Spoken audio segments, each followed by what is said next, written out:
उससे पहले की मैं कौन सी ज़िंदगी जीता था वह आपके समक्ष रखूँगा।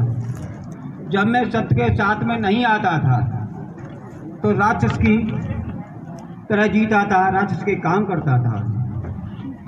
मैं जब से मैंने सुध संभाली, राम को, कृष्ण को, शंकर को, ब्रह्मा को, विष्णु को, इन सभी को पूछता था।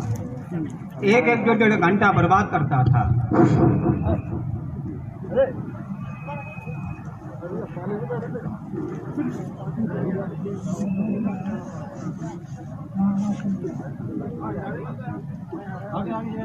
देखो बाबा जी, अभी आपने अपने मुखमंडल से एक शब्द का उच्चारण किया था कि मैं जब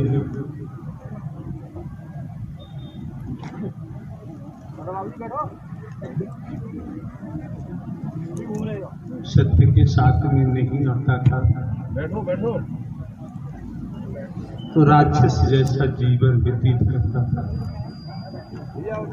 तो बाबा जी स्पष्ट परिभाषित करके बताना चाहिए, व्याख्या करके बताना चाहिए कि राक्षसी जीवन क्या होता है, जिससे यहाँ उपस्थित समस्त महापुरुषों को जानकारी हो सके और जानकारी होने के उपरांत अपने जीवन को ये महापुरुष संभाल सके, सुधार सके। राक्षस जीवन की तरफ उनकी सोच भी मत रखें। जब तक व्याख्या नहीं करेंगे, परिभाषित नहीं करेंगे, अनुवाद नहीं करेंगे, बाबा जी तो बात बनने वाली नहीं। क्योंकि संचालनकर्ता ने आपको ये मौका दिया है, समय दिया है, इस समय का सदुपयोग करना चाहिए। आप जिस आयु से संबंध रखते हैं, हम तो बाबा जी कह दिया, तो आपका दायित्व बनता है, आपके बच्चे हैं,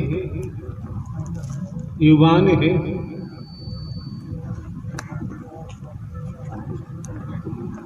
अगर आपकी शिक्षा आपके बच्चों के कानों तक पहुंचेगी, आप इनको जागृत करेंगे।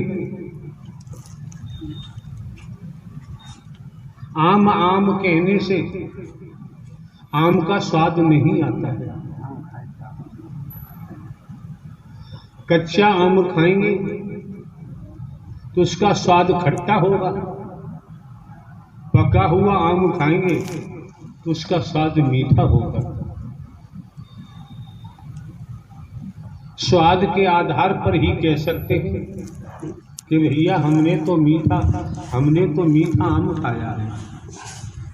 तो कहने वाला कहेगा भाई तुम झूठ बोलते हो, हमने भी आम खाया, खट्टा था। तो आप परिभाषित कर सकते हैं कि भैया तुमने आम कच्चा खाया होगा, कच्चा आम खट्टा ही निकलता है, और कितना ही खट्टा आम हो, अगर वो वृक्ष पर पक जाता है, पक करके जब गिरता है तो खट्टा आम भी मीठा हो जाता है। परिवार, समाज, संसार, जिस दुनिया में हम रहते हैं, जिस दुनिया में विचरण करते हैं, खेती बाड़ी, नौकरी, व्यापार, मजदूरी, जीवन यापन के लिए, तो जीवन के स्वाद को हर कोई नहीं समझ पाता। अगर घर बैठने से, कोठी में पड़े रहने से, प्राइमरी से लेकर एमए तक की पुस्तकें पढ़ते रहे, एलएलबी की पुस्तकें पढ़ते रहे, उससे काम चलने वाला नहीं।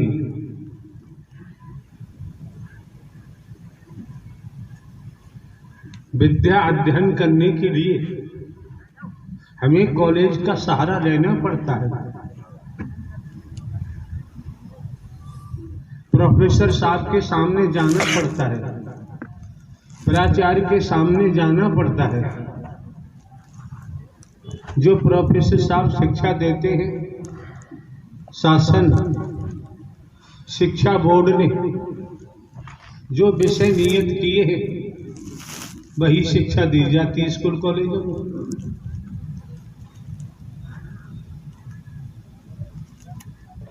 स्कूल तो जाते हैं हम, कॉलेज तो जाते हैं, शिक्षा शासन शिक्षा बोर्ड के द्वारा वही प्रोफेसर प्राचार्य पढ़ाते हैं। और हम बैठे बैठे नावल पढ़ते रहे,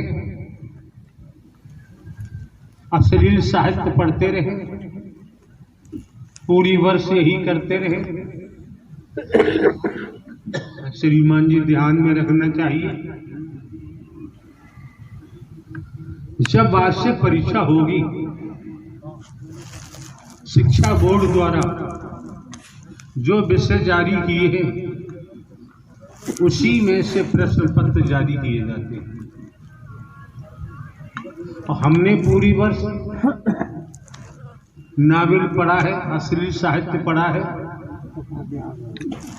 प्रश्न पत्र जारी होगा, हमने पढ़ाई नहीं है तो श्रीमान जी सीधी सी बात है, कोरी कापी रखे आएंगे, एग्जामिनर जांच करेंगे तो वो क्या करेंगे, वो भी 0/0 दे देंगे, फेल हो गए।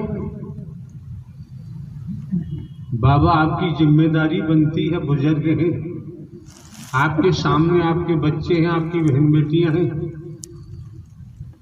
व्याख्या करते हुए, परिभाषित करते हुए आपके अपने जीवन के अनुभव हैं, उन अनुभवों को शेयर करते हुए अगर आप अपनी खुद बीती बताएंगे, अनुभव से लबालब हैं आप, अनुभव से परिपूर्ण हैं आप, जब आप ये बात रखेंगे तो आपके बच्चों की समझ में जरूर आएगा।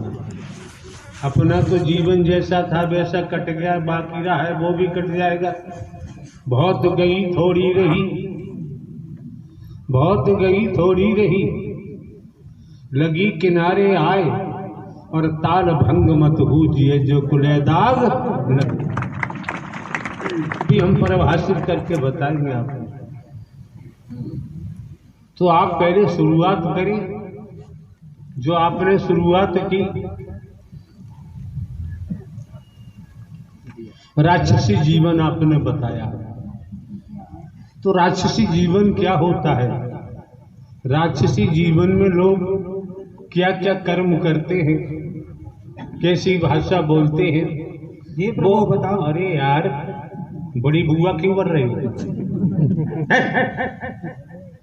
अभी माइक रखवा दूंगा, होश में आओ।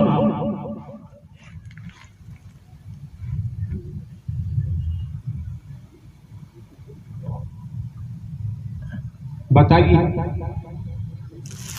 जब मैं सत्य के साथ में नहीं आता था, उससे पहले मैं चोरी का काम चोरी करता था, कंधे पर रावल रखता था, दारू पीता था पूरे दिन, दारू पी करके धुंध पिलता था थाने में। चोरी क्यों करते थे आप? किस लिए करते थे? आपकी बातों से ही हम अपनी बातें इन महापुरुषों तक हर शब्द सत्य का ही पहुंचाएंगे, सत्य ही प्रेषित करेंगे आपकी बातों से। चोरी नहीं किया करते थे आप?